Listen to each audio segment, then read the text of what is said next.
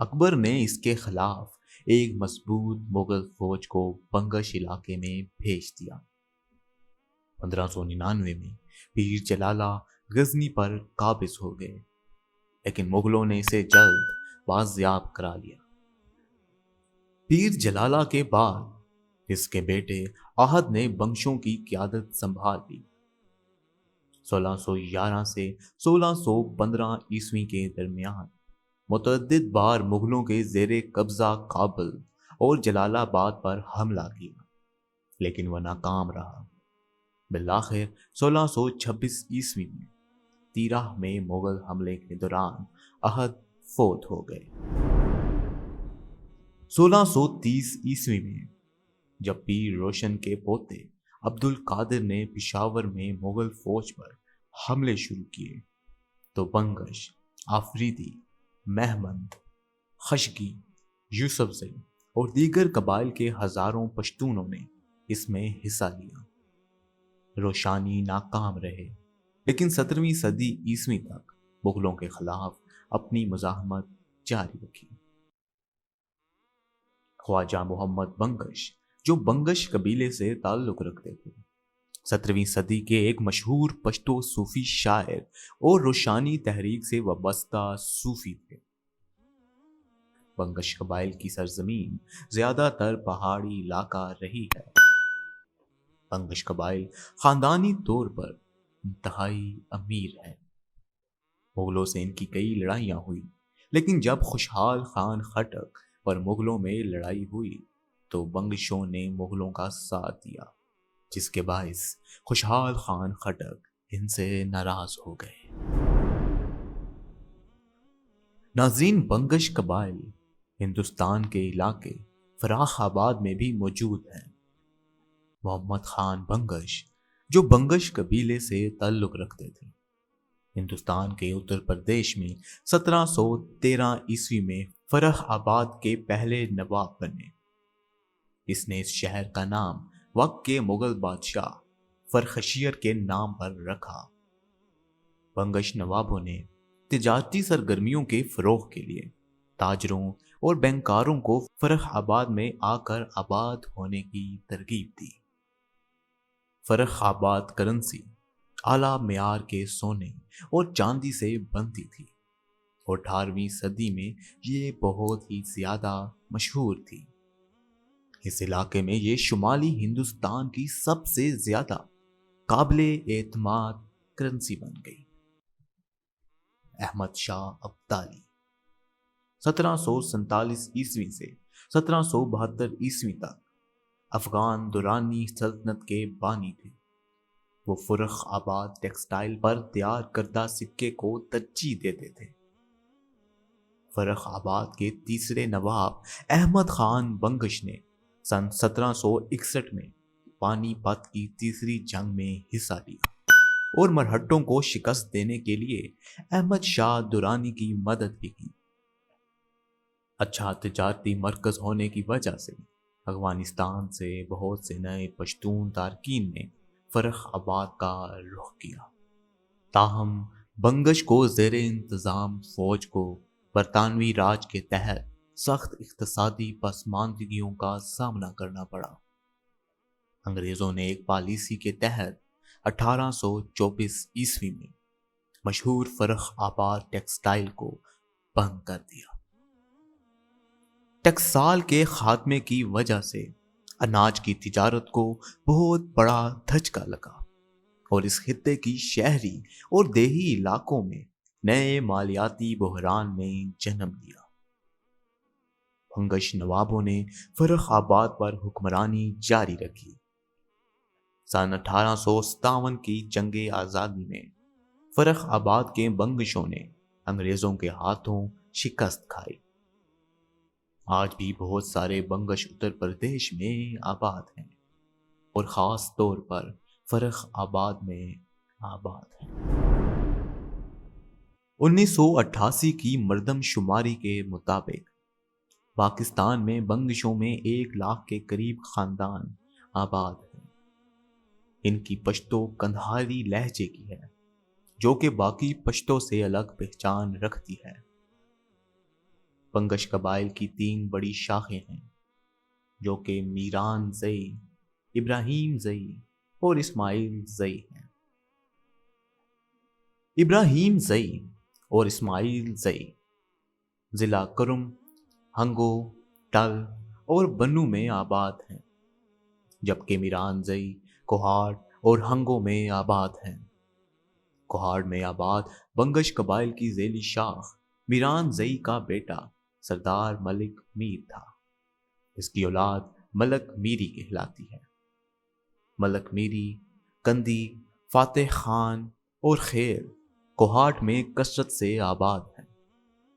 ان کوہاٹ کے علاقوں میں بانڈا پہلوان مکمل طور پر ملک میری قوم سے آباد ہے۔ یہ 2 طرح کی زبان بولتے ہیں، پشتو اور دوسری بطور کوہاٹی ہند کو۔ مذہبی اعتبار سے بنگش شیعہ مسلمانوں اور سنی مسلمانوں پر مشتمل ہے۔ ان میں سے کچھ بنگش سکھ بھی ہیں جو کہ خاص کر ہنگو، بالائی کرم اور اورک زئی میں آباد ہیں۔ بنگش مشہور شخصیات میں غلام اسحاق خان اور افضل بنگش شامل ہیں۔ اسی کے ساتھ آج کی ویڈیو کا اختتام کرتا ہوں۔